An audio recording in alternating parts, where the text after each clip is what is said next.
Hi friends, welcome to our channel. IPL team wise అనాలిసిస్లో ఇది 7th video. ఇంకా ఎవరైనా ముందు వీడియోస్ చూడకపోతే ఒకసారి చెక్ చేయండి. డిస్క్రిప్షన్లో పెడతాను అండ్ ఎండ్ కార్డ్స్లో కూడా పెడతాను. నచ్చితే లైక్ చేయండి. ఈరోజు డిస్కస్ చేయబోయే టీం వచ్చేసరికి the most dangerous team Sunrisers Hyderabad. First past performance చూద్దాం. మనకు తెలిసిందే కదా, ఎస్ఆర్హెచ్ ముందు డెక్కన్ చార్జర్స్ ఉండేది. సో అప్పుడు కూడా 2008లో ఐపీఎల్ స్టార్ట్ అయినప్పుడు 8th ప్లేస్ వచ్చారు. దాని తర్వాత ఛాంపియన్స్ అయ్యారు. 2010లో కూడా 2nd ప్లేస్ వచ్చారు. దాని తర్వాత అంత మంచి పర్ఫార్మెన్స్ చేయలేదు. సో దాని తర్వాత 2013లో ఎస్ఆర్హెచ్ ఫామ్ అయింది. అప్పుడు ఫస్ట్ టైం సెమీస్కి క్వాలిఫై అయ్యారు. దాని తర్వాత 2 సీజన్స్ అంతగా మంచిగా పర్ఫామ్ చేయలేదు. కానీ 2016లో ఎప్పుడైతే డేవిడ్ వార్నర్ వచ్చారో అప్పుడు 2016లో ఛాంపియన్స్ అయ్యారు. అండ్ దాని తర్వాత కంటిన్యూస్గా బాగానే పర్ఫామ్ చేశారు. అండ్ 2018లో డేవిడ్ వార్నర్ లేనప్పుడు మన కేన్ మామ వచ్చి ఆల్మోస్ట్ విన్ అయ్యారు. కానీ చూసాం కదా, సిఎస్కే మీద లీగ్ మ్యాచెస్లోనూ ఓడిపోయారు అండ్ ప్లే ఆఫ్స్లో కూడా ఓడిపోయారు అండ్ ఫైనల్లో కూడా ఓడిపోయారు. అండ్ 2018లో రన్నర్అప్గా వచ్చారు. అండ్ 2019 అండ్ 2020 కూడా ప్లే ఆఫ్స్కి క్వాలిఫై అయ్యారు. దాని తర్వాత లీస్ట్ అండ్ పూర్ పర్ఫార్మెన్స్ చూసాము 21, 22, 23 అండ్ దానికి చాలా రీజన్స్ ఉండొచ్చు. కానీ మంచిగా పర్ఫామ్ చేయలేదు 3 సీజన్స్. దాని తర్వాత 2024లో టీం ఫామ్ అయింది అండ్ క్యాప్టెన్ ప్యాట్ కమిన్స్ ఎంత బాగా లీడ్ చేశాడు అండ్ ది మోస్ట్ డేంజరస్ టీమ్గా ఫామ్ అయ్యారు 2024లో అండ్ రన్నర్అప్గా నిలిచారు. కానీ రన్నర్అప్ అయిన దానికి ఏ ఫ్యాన్ కూడా బాధపడలేదు. ఎందుకంటే ఆ పర్ఫార్మెన్స్ అండ్ ఆ ప్రోగ్రెస్ కూడా చాలా అంటే చాలా బాగుంది. సో ఓడిపోయినా కూడా ఎటువంటి ప్రాబ్లము లేదు బట్ ఫ్యాన్స్కి. కానీ మంచి సీజన్ ఇచ్చారు 2024లో. 2025కి ఏ టీం పిక్ చేస్తారో చూద్దాం. బ్యాటర్స్ వచ్చేసరికి the man, the destructive opener Travis head. చూసాం కదా లాస్ట్ ఇయర్లో ఎంత బాగా పర్ఫామ్ చేశాడు అనేసి. లాస్ట్ ఇయరే కాదు, ఎప్పుడు ఇంటర్నేషనల్ మ్యాచ్లో అయినా కూడా మన ఇండియా మీద ఆడాలంటే చాలా ఇష్టము. అలాగే ఐపీఎల్లో ఆడాలంటే కూడా చాలా బాగా ఇష్టము. అండ్ లాస్ట్ ఇయర్ కూడా చాలా అంటే చాలా బాగా పర్ఫామ్ చేశాడు. అండ్ ఈ ఇయర్ కూడా నో డౌట్ చాలా బాగా పర్ఫామ్ చేశాడు. కానీ ప్లే ఆఫ్స్లో కొంచెం స్ట్రగుల్ అయ్యాడు. దానివల్లనే మనం ప్లే ఆఫ్స్లో కొంచెం ఓడిపోవాల్సి వచ్చింది. బట్ ప్రాబ్లం ఏం లేదు. ఆయన ఇచ్చిన ఎంజాయ్మెంట్ మాత్రం, లాస్ట్ ఇయర్లో వచ్చిన ఎంజాయ్మెంట్ మాత్రం చాలా బాగుంది. అండ్ ట్రావిస్ హెడ్ని అలాగే పర్ఫామ్ చేయాలని కోరుకుంటాం. And next Kamindu Mendis, Aniket Varma and Sachin Baby. And wicket keepers వచ్చేసరికి the one and only hitter, big hitter Heinrich Klaasen. మన వాళ్ళు మీరు రీల్స్ చేస్తుంటారు కదా, కాటేరమ్మ కొడుకోరేసి దానికి సెట్ అయ్యేది హెన్రిక్ క్లాసన్. అండ్ దాని తర్వాత Ishan Kishan, the pocket dynamite. ఎందుకు కొనుక్కున్నారు అనేసి అనిపించింది కానీ ఈ టీంకి సెట్ అయిపోతాడు. ఎందుకంటే అందరూ బిగ్ హిట్టర్సే. సో ఇషాన్ కిషన్ సెట్ అయిపోతాడు ఈ టీంకి. అండ్ ఆల్రౌండర్స్ వచ్చేసరికి Abhishek Sharma, the another big hitter and future star for India. ఈ ఇయర్లో T20లో ఇంటర్నేషనల్లో ఎలా ఆడాడో చూశారు కదా, అన్బిలీవబుల్ సెంచరీ చేశాడు. అండ్ లాస్ట్ ఇయర్లో మోస్ట్ సిక్సెస్ కూడా కొట్టాడు. So Abhishek Sharma. And Nitish Kumar Reddy, our Telugu pride. 2024లో ఎంత బాగా పర్ఫామ్ చేశాడు అని దానికి నిదర్శనం ఏంటంటే, ఐపీఎల్ అవుతానట్లే T20లో డెబ్యూ చేశాడు ఇంటర్నేషనల్కి. అండ్ టెస్ట్లో డెబ్యూ చేసి సెంచరీ కూడా కొట్టాడు. అది పర్ఫార్మెన్స్ చేయడం అంటే ఐపీఎల్లో ఎంత బాగా పర్ఫామ్ చేశాడో ఇది ప్రూవ్ చేస్తుంది.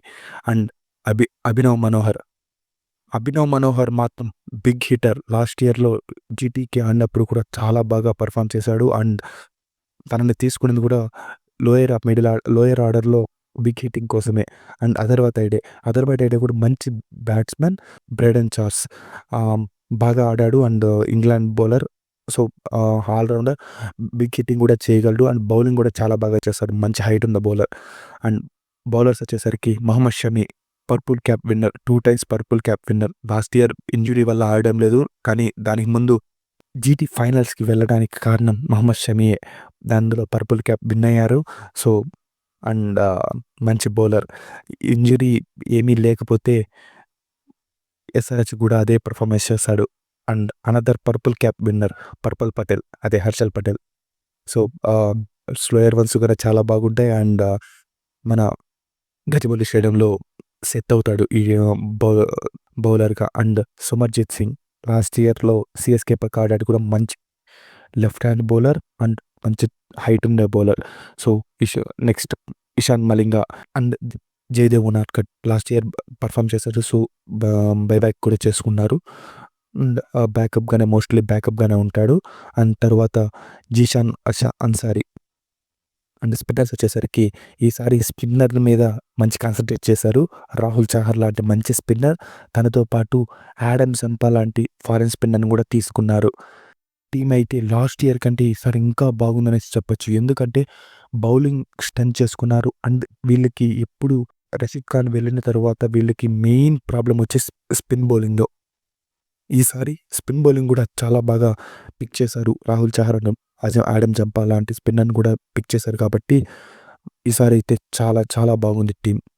అండ్ ప్రాబబుల్ ప్లేయింగ్ 11 వచ్చేసరికి the most dangerous and destructive openers Travis head and Abhishek Sharma దిగుతారు, అందులో నో డౌట్. అండ్ దాని తరువాత ఇషాంత్ కిషన్. ఫస్ట్ 2 ఓపెనర్స్ అందరూ లెఫ్ట్ హ్యాండర్సే. అండ్ థర్డ్ కూడా లెఫ్ట్ హ్యాండరే అయ్యుండొచ్చు. కానీ రీసెంట్‌గా జరిగిన ప్రాక్టీస్ మ్యాచెస్‌లో కూడా ఫస్ట్ డౌనే దిగాడు. సో, ఫస్ట్ డౌనే ఆడొచ్చు. లేకపోతే నితీష్ కూడా ఆడొచ్చు. కానీ నితీష్ వచ్చి మిడిల్ ఆర్డర్‌లో ఆడితేనే బావుంటుంది. సో, ఇషాన్ కిషన్ ఫస్ట్ డౌన్‌లో ఆడతాడు. అండ్ ముంబైలో స్టార్టింగ్‌లో ముంబైలో ఆడినప్పుడు కూడా ఫస్ట్ డౌన్‌లోనే ఆడాడు. సో, మేబీ మిడిల్ ఆర్డర్‌లో ఫస్ట్ డౌన్‌లోనే ఆడతాడు ఇషాన్ కిషన్. అండ్ దాని తర్వాత మన తెలుగు ప్రైడ్ నితీష్ కుమార్ రెడ్డి ఎంత బాగా ఆడాడంటే బిగ్ హిట్టింగ్ చేస్తాడు అండ్ సాలిడిటీ ఇస్తాడు. నో డౌట్ నీకు హిట్టింగ్ చేయాలంటే హిట్టింగ్ చేస్తాడు. సాలిడిటీ ఇవ్వాలంటే సాలిడిటీ ఇస్తాడు. సో, నితీష్ కుమార్ రెడ్డి 2nd డౌన్‌లో ఆడతాడు. దాని తర్వాత the most dangerous finisher Klaasen వస్తాడు. సో, క్లాసన్ ఆడితే మాత్రం ఏం చెప్పాలింకా. మన లాస్ట్ ఇయర్‌లో ఎస్ఆర్‌హెచ్ కొట్టిన 6లు ఇంకెవరు కొట్టలేదు. ట్రావిస్ హెడ్ అండ్ అభిషేక్ శర్మనే 30+ సిక్స్‌లు కొట్టాడు. అండ్ హెన్రిక్ క్లాసన్ ఫినిషింగ్ ఆడినా కూడా 30 సిక్సెస్ కొట్టాడు. అండ్ దాని తర్వాత అభినవ్ మనోహర్ చాలా బాగా ఆడతాడు. అండ్ ఫినిషింగ్ బిగ్ హిట్టింగ్ చేస్తాడు కాబట్టి బాగా సెట్ అవుతాడు. దాని తర్వాత సచిన్ బేబీ ఇంతవరకు మంచి పెర్ఫార్మెన్స్ మనకి తెలీదు. Unknown player. సో, చూద్దాం ఎంత బాగా పెర్ఫార్మ్ చేస్తాడు అనేసి. అండ్ దాని తర్వాత ప్యాట్ కమిన్స్ కెప్టెన్ వస్తాడు బ్యాటింగ్‌కి. ఇక్కడి వరకు బ్యాటింగ్ ఉంటుంది. దాని తర్వాత హర్షల్ పటేల్ కూడా బ్యాటింగ్ చేయగలడు. అండ్ మహమ్మద్ షమి మనకు తెలిసిందే కదా, బిగ్ హిట్టింగ్ చేయగలడు. సో, ఇంతవరకు బ్యాటింగ్ ఆర్డర్ ఉంటుంది. సో, ఆల్మోస్ట్ 10 వికెట్స్ వరకు బ్యాటింగ్ ఉంది అంటే 9 వికెట్స్ వరకు బ్యాటింగ్ ఉంది అంటే చెప్పలేం కదా బ్యాటింగ్ డెప్త్ ఎలా ఉంది అనేసి. అండ్ దాని తర్వాత ఆడమ్ జంపా ఒకసారి స్పిన్నర్‌గా అండ్ ఇంపాక్ట్ ప్లేయర్‌గా వచ్చేసరికి రాహుల్ చహర్ అండ్ జయదేవ్ ఉనాడ్కట్ కూడా రావచ్చు. అండ్ అది పిచ్ డిసైడ్ చేస్తుంది. ఇన్‌కేస్ స్పిన్‌కి సపోర్ట్ చేసే పిచ్ అయితే రాహుల్ చహర్ వస్తారు. Rahul Chahar and Adam Zampa spin ఆడతారు. ఇన్‌కేస్ కావాలంటే అభిషేక్ శర్మ కూడా స్పిన్ వేస్తాడు. అండ్ ట్రావిస్ హెడ్ కూడా స్పిన్ వేయగలడు కాబట్టి అండ్ సో, స్పిన్‌కి సెట్ అయిపోతుంది. And in case fast bowling pitches అయితే జయదేవ్ ఉనాడ్కట్ వస్తాడు. అండ్ బౌలింగ్‌లో అయితే ఎటువంటి ప్రాబ్లము లేదు. పెట్ కమిన్స్, హర్షల్ పటేల్ అండ్ షమి అలాంటి ఫాస్ట్ బౌలర్స్ ఉన్నారు. అండ్ దాంతో పాటు నితీష్ కుమార్ రెడ్డి కూడా ఫాస్ట్ బౌలింగ్ వేస్తాడు కాబట్టి. అండ్ రీసెంట్‌గా మన ఇండియాలో పక్క ఆడినప్పుడు కూడా బౌలింగ్ వేశాడు. సో, లాస్ట్ ఇయర్ కంటే ఈ ఇయర్ ఇంకా బాగా పెర్ఫార్మ్ చేశాడనేసి చెప్పొచ్చు. అండ్ అండ్ స్పిన్ బౌలింగ్‌లో కూడా ఎటువంటి ప్రాబ్లము లేదు. టీమ్ ప్లేయింగ్ 11 చూస్తుంటే ఏ ఏ టీమ్‌కి అయినా అసూయ పుడుతుంది. అండ్ భయం కూడా వేస్తుంది. ఎందుకంటే అంత మంచి బిగ్ హిట్టర్స్ ఉన్నారు. అండ్ మంచి సాలిడిటీ ఇచ్చే ప్లేయర్స్ కూడా ఉన్నారు. సో, ప్లేయింగ్ 11 చాలా అంటే చాలా బాగుంది. అండ్ ఇంకా స్ట్రెంగ్త్స్ ఏం చెప్పాలి, వీళ్ళ బ్యాటింగ్‌లో అయితే వీళ్ళ బ్యాటింగ్‌తోనే లాస్ట్ ఇయర్ 2024లో ప్లే ఆఫ్స్‌కి వెళ్ళిపోయారు అండ్ ఫైనల్స్‌కి వెళ్లారు. సో, ఈసారి కూడా సేమ్. కానీ దాంతో పాటు ఇషాన్ కిషన్‌ని అండ్ అభినవ్ మనోహర్‌ని తీసుకున్నారు కాబట్టి ఎటువంటి ప్రాబ్లము లేదు బ్యాటింగ్‌లో. అండ్ బౌలింగ్‌లో గూడా చెప్పనవసరం లేదు. Shami and Harshal Patel and Zampa లాంటి బౌలర్స్ ఉన్నారు. ఇంకా పెట్ కమిన్స్ కూడా ఉన్నారు కాబట్టి ప్రాబ్లమే లేదు బ్యాటింగ్ అండ్ బౌలింగ్‌లో.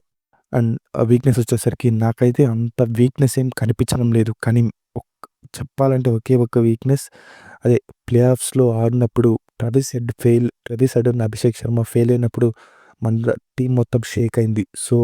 దాని తర్వాత కొంచెం సాలిడిటీ ఇచ్చే ప్లేయర్ అయ్యుంటే బాగుండేది. కానీ వీళ్ళు ఆడే ఆ ఫైర్ పవర్‌తో ఆడతారు కాబట్టి అదేం గూడా అది అంత వీక్‌నెస్ అనేసి అనిపించుకోవడం కన్సిడర్ చేయని అవసరం లేదు.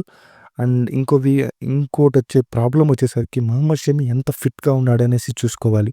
అంత ఫిట్‌నెస్ లేకపోతే కొంచెం ప్రాబ్లమ్ అవుతుంది. కానీ సమర్‌జత్ సింగ్ వచ్చి ఆడుతాడు. ఆహ్, అంత మంచి పెర్ఫార్మ్ చేయలేకపోయినా కానీ బ్యాకప్ ఉంది. బా పెర్ఫార్మ్ చేయగలడు మా సమర్‌జిత్ సింగ్. కానీ మహమ్మద్ షమి ఫిట్ ఉండాలనేసి మాత్రం కోరుకుందాం. ఇక ఎక్స్ ఫ్యాక్టర్ వచ్చేసరికి ఈ టీమ్‌లో ఎక్స్ ఫ్యాక్టర్ చెప్పాలంటే చాలా అంటే చాలా కష్టం.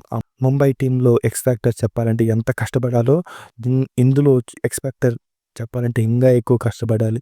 ఎందుకంటే అంత మంచి బిగ్ హిట్టర్స్ ఉన్నారు. అండ్ మ్యాచ్ విన్నర్స్ ఉన్నారు. సో, చెప్పాలంటే చాలా కష్టం. ఇంకా ఓకే. ఎక్స్ ఫ్యాక్టర్ చెప్పాలి కాబట్టి నాకైతే హెన్రిక్ క్లాసెన్ అనిపిస్తుంది. కానీ ట్రెవిస్ హెడ్ కూడా చెప్పాలి. లేకపోతే నితీష్ కుమార్ రెడ్డి ఆల్‌రౌండర్ ఇస్తాడు. చెప్పడం చాలా కష్టం. కానీ ఎక్స్ ఫ్యాక్టర్ అయితే నాకైతే హెన్రిక్ క్లాసెన్ అనేసి అనిపిస్తుంది. హెన్రిక్ క్లాసెన్ ఆడిన రోజు ఖచ్చితంగా విన్ చేపిచ్చేస్తాడు. సింగిల్ హ్యాండెడ్‌గా విన్ చేపిస్తాడు. సో, క్లాసెన్ అని అనుకుంటున్నాను. కానీ కొంతమందికి కోపం రావచ్చు. నితీష్ కుమార్ రెడ్డిని పెట్టిండొచ్చు కదా అనేసి. బట్ నాకైతే క్లాసెన్ అనేసి అనిపిస్తుంది. సో, ఇది ఎక్స్ ఫ్యాక్టర్. ఇంకా ప్రిడిక్షన్ వచ్చేసరికి ఖచ్చితంగా క్వాలిఫై అయిపోతారు ప్లే ఆఫ్స్‌కి. అండ్ నాకైతే ముంబై అండ్ ఎస్ఆర్‌హెచ్ ఫైనల్స్‌కి వెళ్తారనేసి అనిపిస్తుంది. చూద్దాం. ఇది నా రివ్యూ. నచ్చితే లైక్ చేయండి. అండ్ ఇలాంటి కంటెంట్ మిస్ అవ్వకూడదు అనుకుంటే మన ఛానల్‌ని సబ్స్క్రైబ్ చేయండి. Thanks for watching till now. By for now.